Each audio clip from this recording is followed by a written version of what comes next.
This is Where We Live on Connecticut Public Radio. I'm Lucy Nalpathanchel, broadcasting remotely.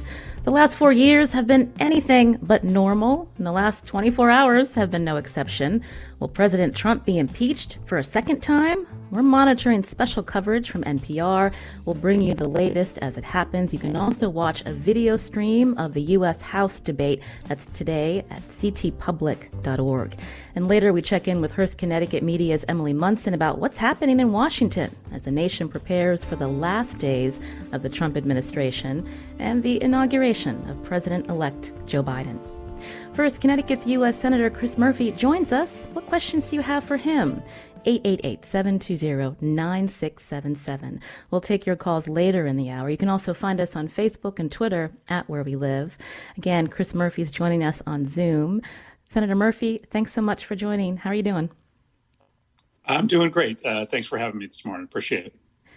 It's hard to believe it's been a week since a violent mob stormed the Capitol. You lead the subcommittee that funds the Capitol Police. We're going to talk coming up about how you and your colleagues are looking into what exactly happened to allow this insurrection.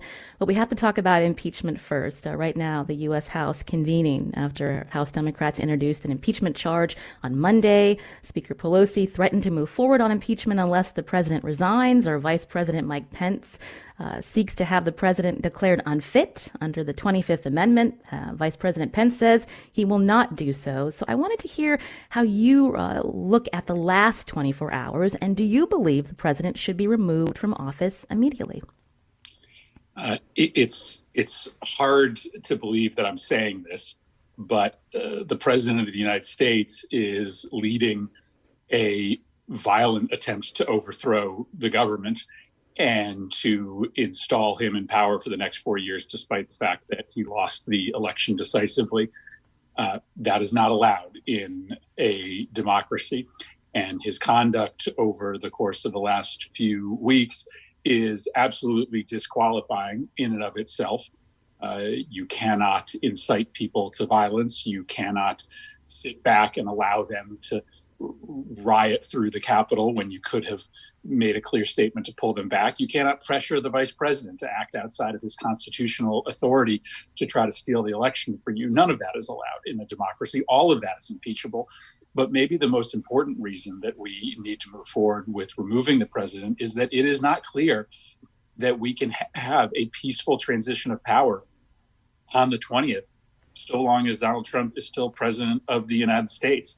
I can talk more about this, but I do believe that the command structure that is in place for the inauguration has independent authority in order to make sure that the Biden inauguration is safe. But at the same time, the president is continuing to do and say things that incite people to violence, that encourage them to come to Washington and try to disrupt the proceedings on the 20th. And it's also not clear that he won't make decisions in the next 7 days that will make it harder for us to defend the city and the buildings on Inauguration Day. So simply to make sure that we have a peaceful transfer of power, I think we need to remove the president. And I hate the fact that I'm saying that. I hate the fact that this is what we are spending our time doing in the lead up to the inauguration of Joe Biden. This is the most serious threat to American democracy in all of our lifetimes, and we have to treat it as such. So the House Democrats, they have the votes to impeach. So describe, Senator Murphy, what happens in the Senate before and after January 20th?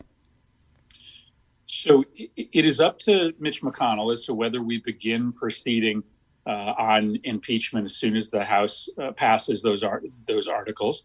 There's nothing stopping the Senate from expediting those proceedings. And there, of course, has been reporting in the last 24 hours that Senator McConnell may be willing to support impeachment. It is also possible that we process those articles after the election. Obviously, that's less consequential. It doesn't require us to do it immediately after the president is gone, but as part of an impeachment proceeding, you would normally disqualify, or you would have the opportunity to disqualify someone from future office. And I think there, may be the need to do that and the desire to do that on behalf of both Republicans and Democrats. So let's see what happens today. You may have a sizable number of Republicans supporting to impeach the president. And if that's the case, it may be that McConnell decides to take the articles up sooner rather than later. And so if this Senate trial moves forward even after January 20th, the Constitution still allows the Senate to convict a former president? We certainly could. And again, that often comes with consequences that last beyond the president's term, like disqualification from running in the future. Listen, I think it's critical to get the president out of the Oval Office right now because he is leading an insurrection against the United States government, and he is doing things every single day to make it more likely that there's going to be violence next week. But I also believe that even if we don't get to the impeachment resolution until after the election, there does have to be accountability here. From what I know of modern history, societies that have these kind of rebellions that don't go through an accountability phase, that just excuse it, are essentially destined to continue to go through that kind of insurrection, that kind of seditious behavior. So obviously we've got to hold everybody accountable that stormed the Capitol. But I think in some way, shape, or form, it's also important to hold the president accountable for what he did, not just on Wednesday, but on the days surrounding Wednesday to, make that event such a tempest. Let's talk about what happened before this mob descended on the U.S. Capitol, Senator. The president holding a rally a short distance from the Capitol at the same time as this vote count was happening, the certification. He got his supporters riled up about the election, again, repeating his claims that the election results were fraudulent. We know that is not true. They then told them to go to the Capitol, but he didn't tell his followers to fight with police or to smash their way into the Capitol building. Has that left the president any plausible deniability here? I don't think so. I mean, read the sum total of his words. I mean, throughout that speech are all sorts of signals to that crowd to engage in violence. He says that, you cannot be weak at this moment. As he's telling them to march on the Capitol, a crowd that was clearly already sort of lathered into a furor. I mean, it was just common sense that if he whipped them up into a frenzy and then told them to march on the Capitol at the exact moment that we were certifying the results, that something terrible was going to happen. And he had access to information telling him that there were people in that crowd who were ready for violence. I mean, it wasn't as if the FBI hadn't collected information that the president could see to know what the intention of many in that crowd was. So he clearly had a responsibility to keep that crowd there or to not call them in the first place. And then, of course, he continued to make the situation worse. Literally, as the battle was on at the Capitol, he tweeted out an attack on Vice President Pence at the very moment that he should have been calling these people back, telling them to stand down. He whipped them up further, leading to their chant for the hanging of Mike Pence, who was in the building at the time, who narrowly escaped. Public reporting from the Washington Post suggests that his staff was begging him to send out communication in those early moments to have the crowd turn around, and he refused. So over and over, he had a chance to do the right thing. He did not, and now 5 people are dead, and we are potentially on our way to more violence next week. You're hearing Connecticut U.S. Senator Chris Murphy here on Where We Live. You can join us 888-720-9677.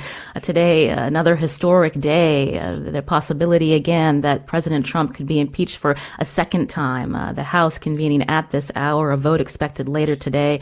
We're going to be offering you special coverage from NPR. You can also watch the House debate at ctpublic.org. Pam is calling in from Stonington. Pam, go ahead. Hi, thank you, Lucy. First, I want to say thank you to all the elected officials and appointed officials who have done their job in spite of all the chaos. So thank you, thank you, thank you. My question is, what are we doing to protect Connecticut's capital? Because I understand there have been threats against all 50 states' capitals. Thanks for the question. It's obviously a very important one. I have spent extensive time on the phone this week with Governor Lamont, with Commissioner of Public Safety Ravella, who oversees the state police, and with the FBI office here in Connecticut. Clearly there have been these national calls for marches on every state capital. We have not seen a lot of traffic here in Connecticut, organic traffic here in Connecticut about a violent protest at our state capital, but we should expect that something will occur this weekend or leading up to the 20th. And so I and the governor are taking this very seriously. We've been in contact with the FBI to get the best information that we can about intel on these protests. And we will make sure that we have assets at the state capitol over the weekend to make sure we can defend it. Again, this is why the president needs to be impeached. I mean, right now, the president should be on TV every single day, telling his supporters that, in fact, the election was not stolen, that Joe Biden is the rightful next president of the United States, and that they should stand down.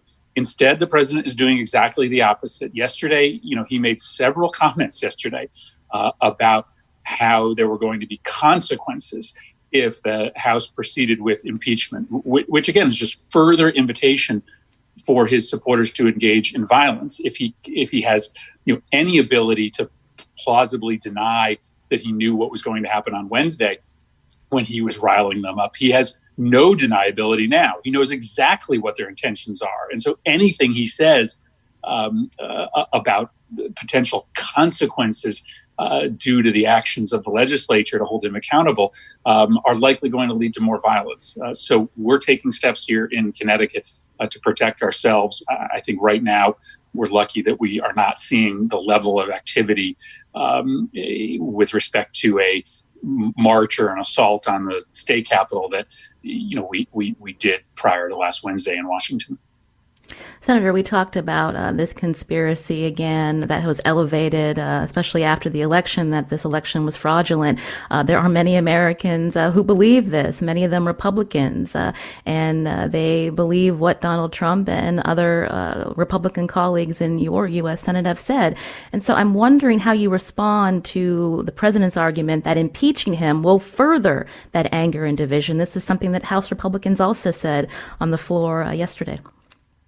Well, it is important to repeat over and over again that there was no fraud. There's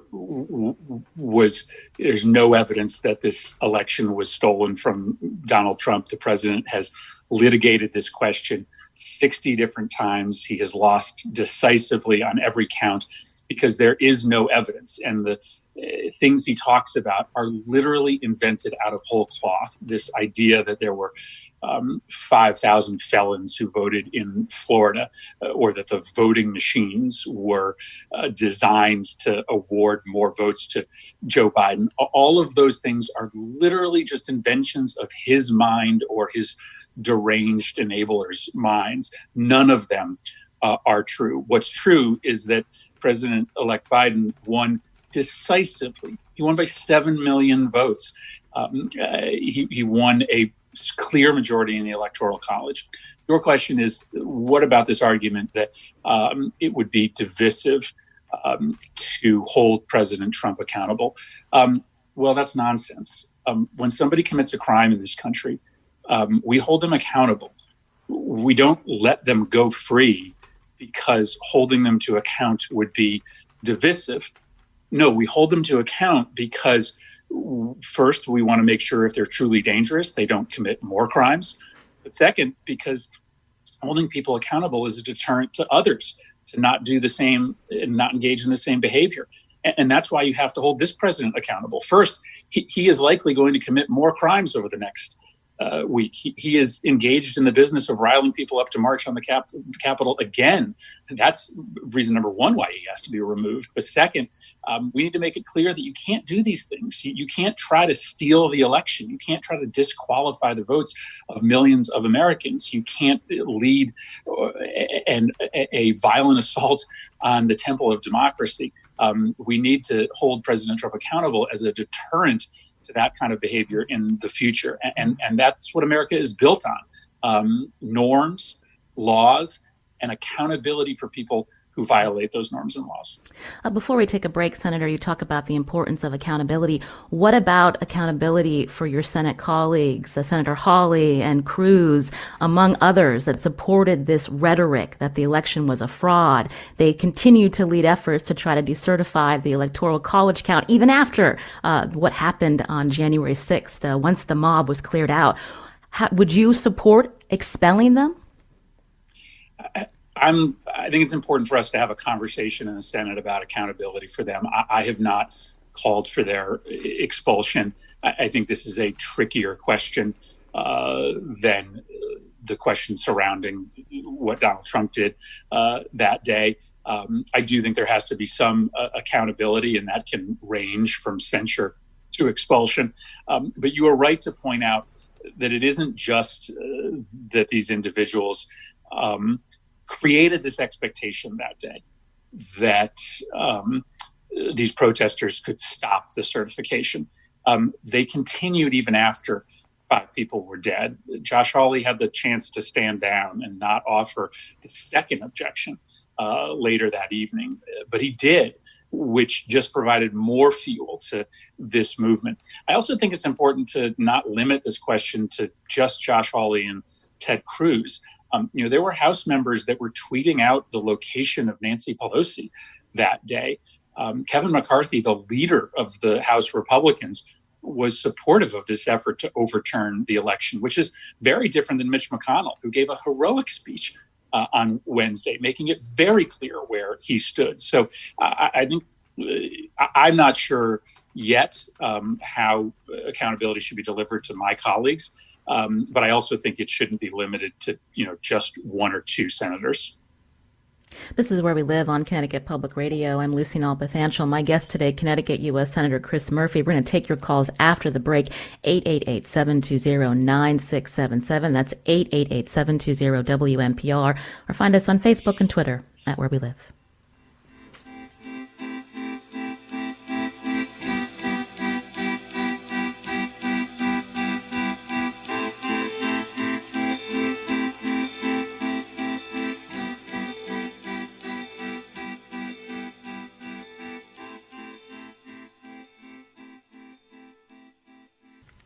This is Where We Live on Connecticut Public Radio. I'm Lucy Nalpathanchel, broadcasting remotely. My guest today, U.S. Senator Chris Murphy.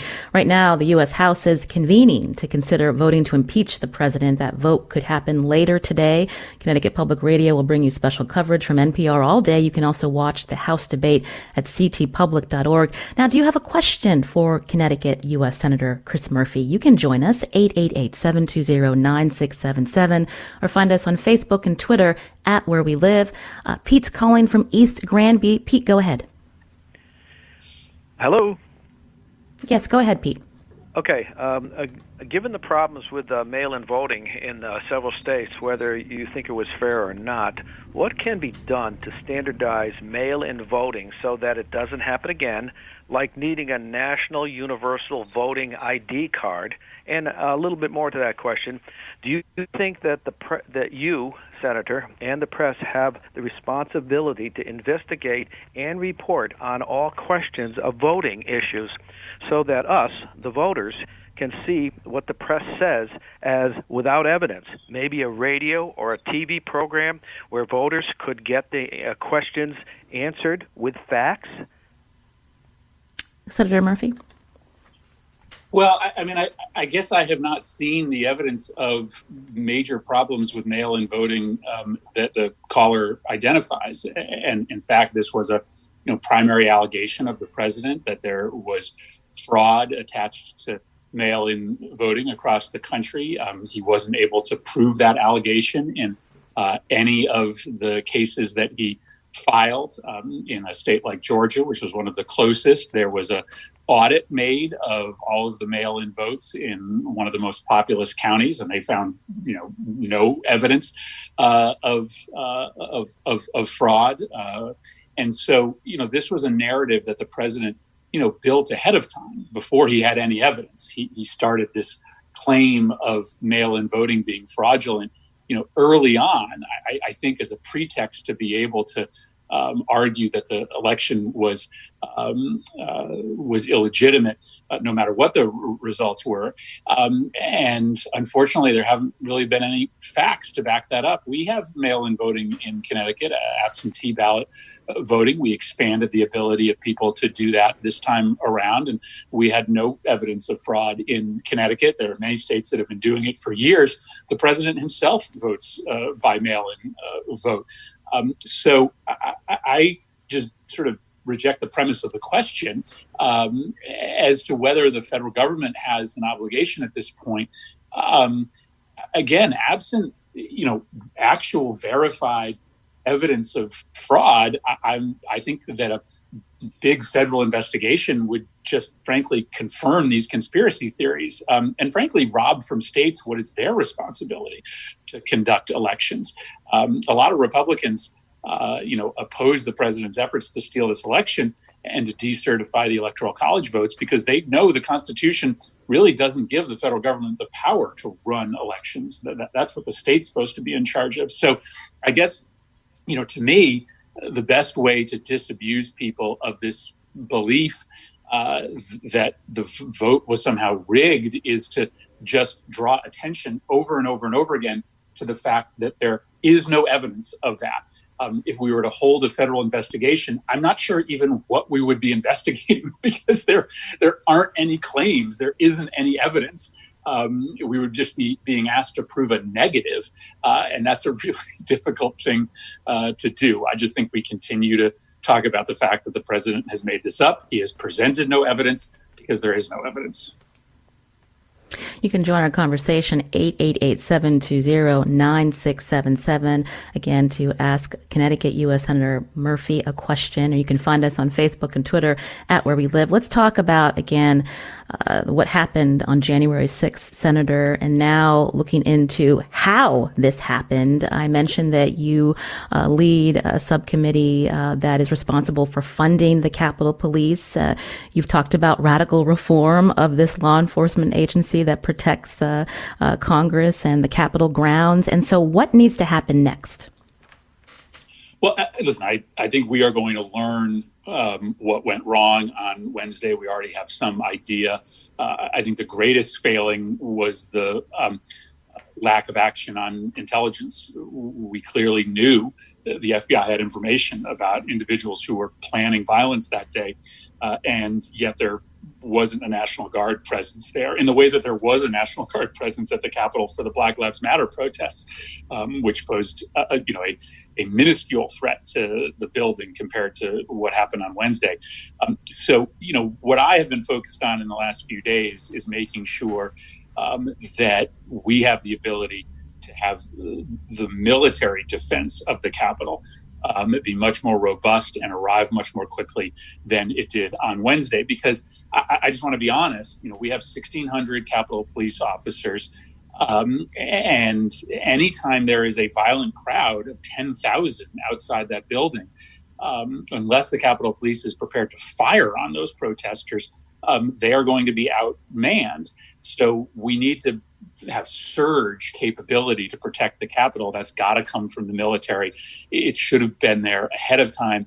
But given that it wasn't, it also shouldn't have taken 4 hours for it to arrive. So it's about acting on intelligence, getting Guard personnel there or other military personnel there ahead of time if there's any chance of violence, and then being able to bring in military personnel within 30 minutes or 60 minutes when something out of the ordinary is happening. Obviously, there's going to be some, I think, more detailed investigations into, why you see these videos of Capitol Police officers sort of walking away or leaving doors open.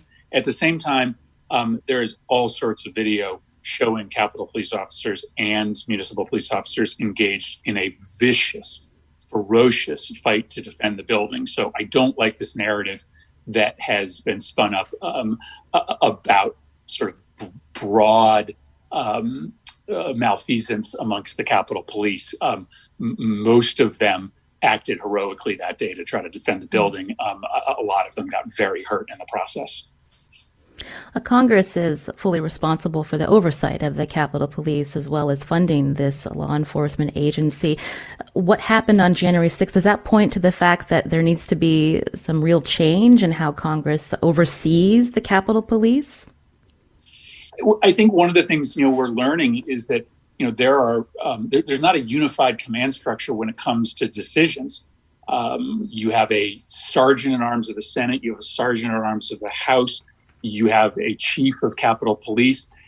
Apparently, not only do they all have to agree on how to respond to a violent insurrection, but you also have to get members of the police board to sign off. Apparently, what delayed the National Guard's arrival on Wednesday, in part, was that the chief of police had to go get sign off from his board of directors, which is nonsensical in the middle of a ongoing assault on the building. So, yes, I think we have to look at the governance structures when it comes to security and make some reforms.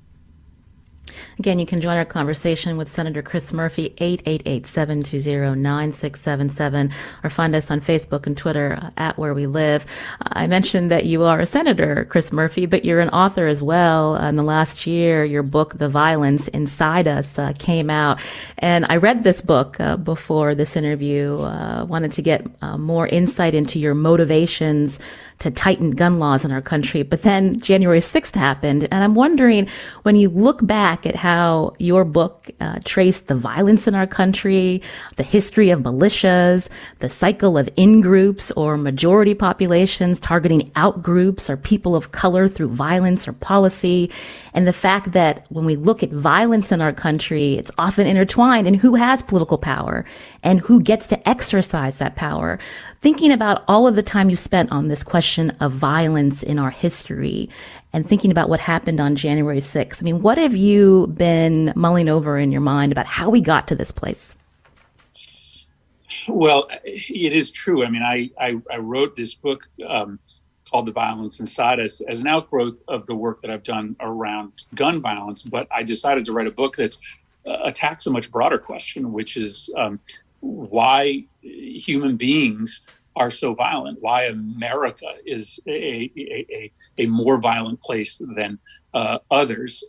And what I learned in extensive research for the book is not shocking. It is that human beings have inside of them a predilection towards violence. We use violence and have throughout our species history routinely in order to protect ourselves and in order to advance socially and culturally and economically.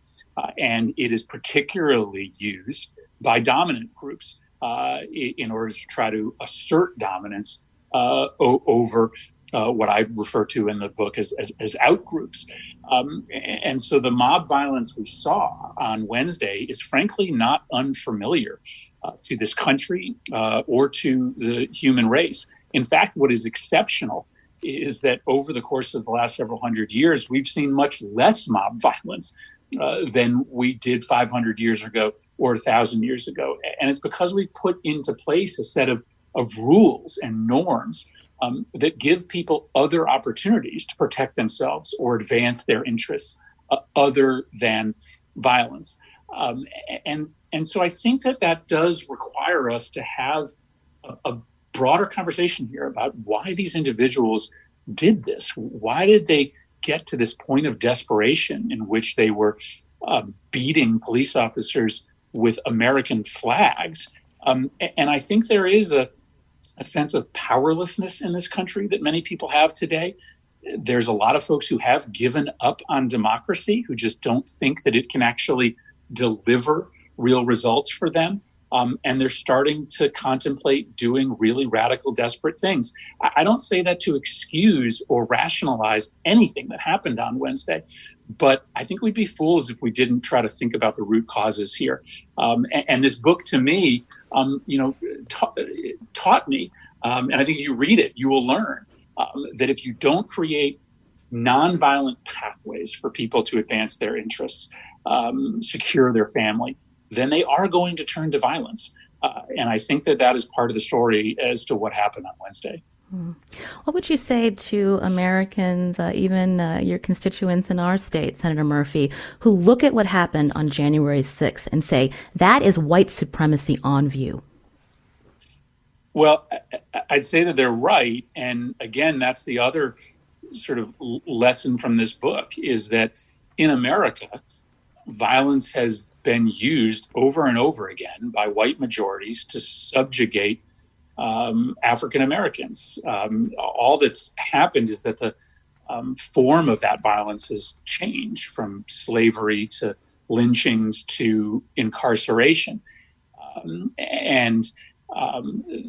This privilege that these protesters had, the ability to roam the halls of the Capitol without fear of arrest. Only 12 people were arrested that day, is a sign that we still have a just unconscionable double standard when it comes to the violence that is directed at Black protesters when they are peacefully marching versus the lack of violence or the lack of arrest that even meets white protesters when they are engaged in the kind of outrageous behavior we saw on Wednesday. So what happened on Wednesday is a sign of privilege, and it is another reminder of how far we have to go in order to equalize the treatment of people who are acting out, speaking up, regardless of their race. U.S. Senator Chris Murphy here on Where We Live. Linda from Bethany has a question. Linda, go ahead. I'd like to know if there's any chance of meaningful gun legislation. Well, as you know, there are calls right now for armed marches. It doesn't appear that there were a lot of firearms, at least visible, in the protest on Wednesday, but that was not a advertisement for an armed march. The advertisements that are out there for this weekend and next week call for people to be armed. And of course, in this country, you can bring to a protest a weapon that is just as powerful as the weapons that the military holds. In Connecticut, we do allow for open carry, and while you can't bring a weapon onto the Capitol grounds, you can in other places. And so I've always been worried that, our inability to control the spread of military-style weapons means that our law enforcement and police, even our military, can be outgunned if there is ever a real open conflict. So I hope that we are going to pass stronger gun laws. And obviously the results in Georgia allow us to bring up a universal background checks bill before the United States Senate. I think we can pass it. I think we can get signed into law at least a requirement that everybody in this country have to go through a background check in order to purchase a weapon. And I think that's going to be particularly important after Wednesday. You are, by the time this is all done, likely to have maybe 1,000 people who will have charges brought against them. I want to make sure that not a single one of them is able to go out and buy a firearm after they've been charged with sedition. And I think our chances are decent at passing that in the upcoming Congress. Nick's calling in from Oxford. Nick, go ahead. Yeah, hi, Senator. My question is this: is there any way that legislation can happen that would, I don't know, put the teeth of the law behind all of this lying and mistruths that have been told? I'm all for free speech, but it seems to me that especially all the lies surrounding the election and is like yelling fire in a theater. There has to be some accountability, and it seems that it's just too individualized to fight these lies. I'm also thinking about the guy in Newtown who's devoted his life fighting Alex Jones and InfoWars over his lies and winning in court. And the poor state of Georgia and those Republicans who are just defending their election rights. I mean, it's just gotten so out of control. Some standard needs to happen in regard to the media and of course the legislature. I think this is a really tough question. I mean, you can't pass a law, against telling a mistruth. What we rely on is the public square in order to vet truth from fiction. And what we have traditionally relied on is our political leaders to be committed to telling the truth. And it is just extraordinary, how so many smart people who have ascended to national leadership positions in the Republican Party are just so willing to lie to the American people. I do support the ability of internet platforms to better regulate content. These are private companies. There's nothing in the Constitution that says a private company that offers a dialogue platform online has to continue to allow people to spread dangerous mistruths. And so, I think that, Twitter, to a lesser extent, Facebook, have been a little bit more willing recently to take down some of the stuff that is blatantly false. And maybe after last Wednesday, they will be more vigilant about that, because we've been telling them for years that by allowing for these dangerous lies to be told over and over again, you are putting the nation's security at risk. They didn't seem to believe us. Maybe they will believe us now. So I don't know that this is a matter of new laws being passed, but I do think the private sector can help us in trying to, make sure that there is, some vetting happening of these outright clear lies about the election, for instance, being stolen from Donald Trump. Senator, we're almost out of time, but I have to ask, because you also sit on the Foreign Relations Committee, when we look at what has happened to our democracy in the last couple of weeks, even after the election, with these fraudulent claims that the election was a fraud and was stolen from President Trump, how do you think this impacts the world's view of our country? What worries you more in the next weeks and months? Attacks from domestic terrorists or foreign terrorists? Well, domestic terrorists. I mean, right now we have an existential threat posed to this country by domestic terrorists that are being stirred up and organized by the president and his allies, which is why he has to be removed from office as quickly as possible. At the same time, this is devastating for our reputation in the world. It greatly weakens us. And while Joe Biden is the perfect person to help rebuild America's image in the world, if Donald Trump remains a political figure in this country who continues to foment rebellion over the course of the next 4 years, that will continue to be a stain on this country, which is why, I hope these reports of Mitch McConnell and other Republicans beginning to understand the danger of allowing him to continue to run and be in charge of their party are true. We have a lot of work to do to rebuild our reputation in the world, to remain influential. People are watching this with their mouths agape. And I think, the first step is to have a peaceful transition of power, to do this the right way, to, not run and cower in a corner, but to put on a show on January 20th, show the country show the world that these terrorists cannot beat us. They cannot win. I will be there with bells on at that inauguration. I believe it will be safe. And I believe it will be a day in which we can begin to turn the page on what has been an ugly 4 years and a devastating last few weeks. That's Connecticut U.S. Senator Chris Murphy. Senator Murphy, thank you for joining us. We hope to talk with you soon. Thanks. I'm Lucy Nalpathanchel, and this is Where We Live. Coming up after the break, we're going to have some analysis from Washington correspondent for Hearst Connecticut Media, Emily Munson, join us. And again, starting at 10 o'clock, we're going to go to NPR special coverage of the House debate as they consider impeaching President Trump for the second time. You can join our conversation. Find us on Facebook and Twitter at Where We Live.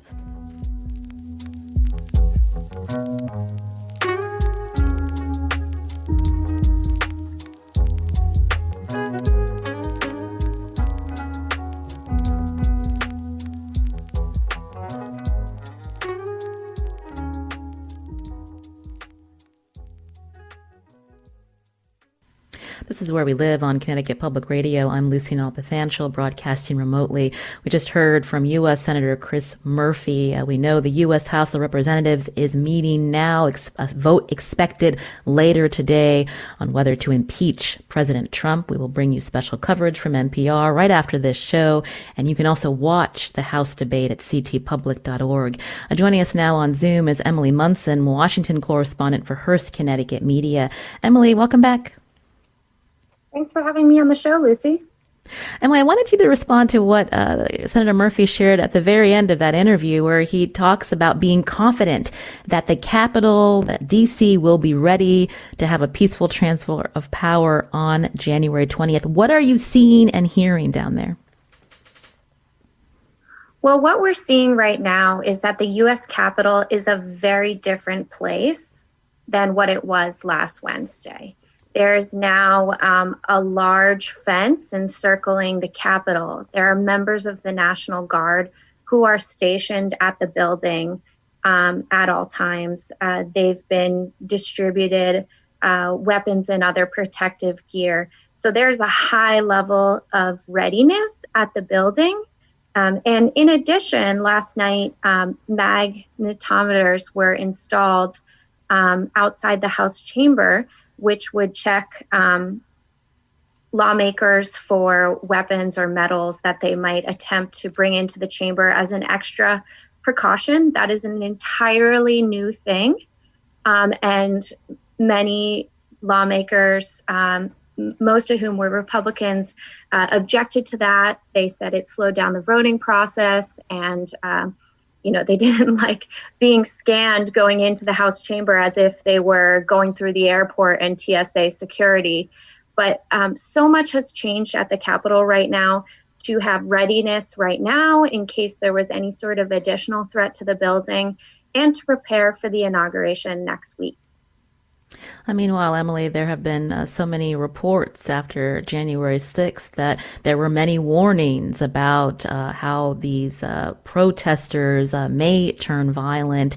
The FBI warning of protests at all 50 states. There's been reports of the NYPD, their intelligence warning about what could happen on January 6th, which we saw happen. And I'm wondering if you can share more about your conversations with our Connecticut delegations about this potential for violence yet again, starting just a few days before Inauguration Day. Yeah, that's correct. In my conversations with members of the delegation, they remain concerned that there will be a potential for additional violence over the next week, and particularly on Inauguration Day. President-elect Joe Biden has expressed confidence that the inauguration will be able to go forward safely, and that he would be able to conduct at least part of that ceremony outside in safety.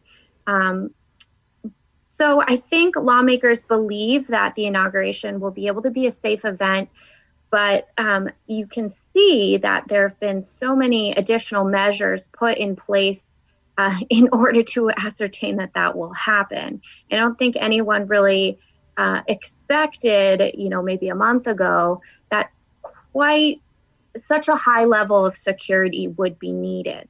And to follow up on your other point, members of the delegation are appalled that there was so much evidence ahead of Wednesday that there was a potential for violence. And yet security was not increased prior to Wednesday to the point, to a level at which law enforcement could properly respond to the threat. And, we saw how relatively easily members of the Capitol Police were overrun by the crowd of 8,000 people outside the Capitol building. And there's going to be a huge amount of scrutiny on the law enforcement response to last Wednesday's events. And that scrutiny will be led in part by members of the delegation. Moving to what happened yesterday in the U.S. House and what's expected to happen today, I wanted to ask you, was there a sense that invoking the 25th Amendment, that the vice president would agree to this? Was that even realistic? It was a hope by Democrats, certainly, that the vice president would agree to this. But Vice President Pence made it very clear after Wednesday that he was not entertaining this idea. So I think they wanted to take one more step to try to put the ball in Vice President Pence's court, try to pressure him to use the 25th Amendment. But he never seriously indicated that he might take that step. And thus, Democrats decided it would be necessary to impeach the president today. How significant is it that we have a Republican Representative Liz Cheney announcing that she will vote to impeach? Yes, and there are others other than Liz Cheney. We now have at least four House Republicans by my last count, who have stated that they will vote to impeach the president. And there's about a dozen or more who are considering the idea. So it's going to be very interesting when the final vote comes down mid-afternoon to see how many Republicans might join this effort and to see the kind of language that is used in the floor debate from Republicans about what happened and about the idea of impeaching Trump. The level of bipartisan support today for impeachment could be really influential in how the Senate acts on impeachment, and whether they decide to hold a trial immediately, and whether Republicans in the Senate decide to join with Democrats in a vote to convict the president. Going back to our Connecticut delegation, we know that the Senate, once this moves forward, divided 50-50 with the Vice President-elect Kamala Harris being the deciding vote. How will Senator Murphy and Blumenthal's roles change in this Congress? Emily, do we know? That's a great question. Lucy, this is a very unique scenario to have a 50-50 Senate divide. The last time that happened was in 2001, and just for a couple months. So this is a very rare situation. And it's going to be challenging for Democrats to pass legislation. Yes, they have a majority, but in some ways it's kind of in name only. One of the first things Democrats will have to do is pass an organizing resolution that kind of lays out the rules of the road for how the Senate will operate during this time. And they're going to need Republican support to pass that resolution. So in essence, it's going to, from the start, be a power sharing agreement between the two parties. So what we should expect is there's probably going to be Democratic leaders of the Senate committees, but the membership of those committees might be equally divided between the two parties, so that there'll have to be compromise and bipartisan agreement, even to get something to pass through a committee before it goes to the Senate floor. Now, Majority Leader Chuck Schumer will have the ability to set the agenda on the floor, and that means he could call bills that are supported by Democratic senators like Senator Murphy and Senator Blumenthal, and they're really excited about that prospect. But they're going to have to work hard to win some Republican votes for those bills because in the Senate, you do need 60 votes to open debate on legislation. And Emily, we'll have to leave it there. Emily Munson, Washington correspondent for Hearst, Connecticut. Thank you. Today's show produced by Matt Dwyer. I'm Lucy Nalpathanchel. Thanks for listening.